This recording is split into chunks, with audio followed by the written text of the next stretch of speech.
کہ جب آپ کو نوٹس آئے گی ERO کے پاس سے، اس میں آپ کی ہیئرنگ کی تاریخ اور وقت لکھا رہے گا اور آپ کو اس دن جانا پڑے گا. اور اگر آپ کسی بنا پر نہیں جا سکتے تو آپ کسی کو اپنے طرف سے ڈپیوٹ کر سکتے ہیں. آپ آتھرائزیشن لیٹر آپ کو لکھنا پڑے گا کہ میں نہیں آ سکتا ہوں، میری مجبوری یہ ہے، یہ فلاں شخص میری طرف سے ہیئرنگ میں آئیں گے. اور ہر اسمبلی حلقے میں 10 سے 15 مقامات پر یہ ERO کی طرف سے ہیئرنگ ہوگی.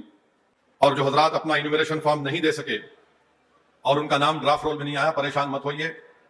فارم 6 لے کر آپ اپنا نام لکھ کر دوبارہ BLO کو دے دیجئے، انشاءاللہ فائنل الیکٹرل رول میں آپ کا نام آئے گا. اور جس کے پاس انیمیریشن فارم نہیں ملا، ان کو بھی یہ ضروری ہے کہ فارم 6 داخل کریں. اور اس سلسلے میں مجلس کے دروازے ہمیشہ کھلے ہیں دارالسلام کے. کوئی بھی آپ کو معلومات ہونا، BLS بھی مجلس کے رہیں گے، وہ بھی آپ کی رہبری کریں گے. اب ایک ٹائپ یہ ہوگا انوملیز میں کہ والد کا نام 2025 میں ایک ہے، 2002 میں کچھ اور نام ہے، یا اس میں سپیلنگ مسٹیک ہے. تو ووٹر کی ذمہ داری یہ ہے کہ وہ آدھار کارڈ کے ساتھ وہ جو 13 ڈاکومنٹ سے ڈاکومنٹ لے کر جائے ہیئرنگ کے دن. اور اگر مثال کے طور پر والد کا نام الگ ہے یا پھر دادا دادی نانا نانی کے نام میں بھی کچھ غلطی ہے تو اس کو آپ کو نوٹس آئے گی تو آپ کو ڈاکومنٹ لے جا کر صحیح کرنا ہے. ویسے ہی اگر 2002 میں عمر ایج الگ ہے، 2025 کے ووٹر لسٹ میں الگ ہے، یا پھر دادا کی یہ نانا نانی کے الگ ہے، یا پھر ایک والد کو 2 اولاد ہے اور 2 اولاد میں 9 مہینے کا فرق اس سے کم ہے، وہ غلطی ہو سکتی ہے، ہم برتھ سرٹیفکیٹ دے کے صحیح کر سکتے. اور اگر والد اور ووٹر میں 15 سال کا فرق ہے، ہم برتھ سرٹیفکیٹ دے کے اس کو صحیح کر سکتے.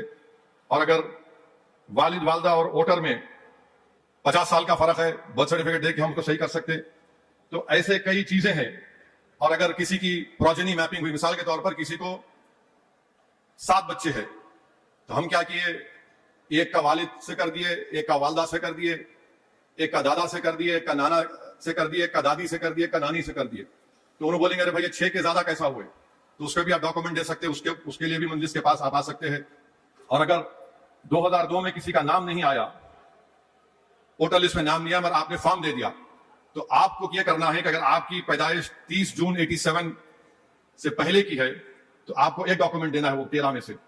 اگر آپ کی پیدائش 1 جولائی 87 اور 2 دسمبر 2004 کے درمیان میں ہے تو ووٹر کو اپنا ایک ڈاکومنٹ، والد یا والدہ میں سے کسی ایک ڈاکومنٹ.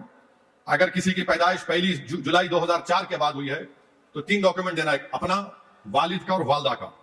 تو یہ میں سمجھتا ہوں کہ بہت ضروری ہے آپ کو بتانے کے لیے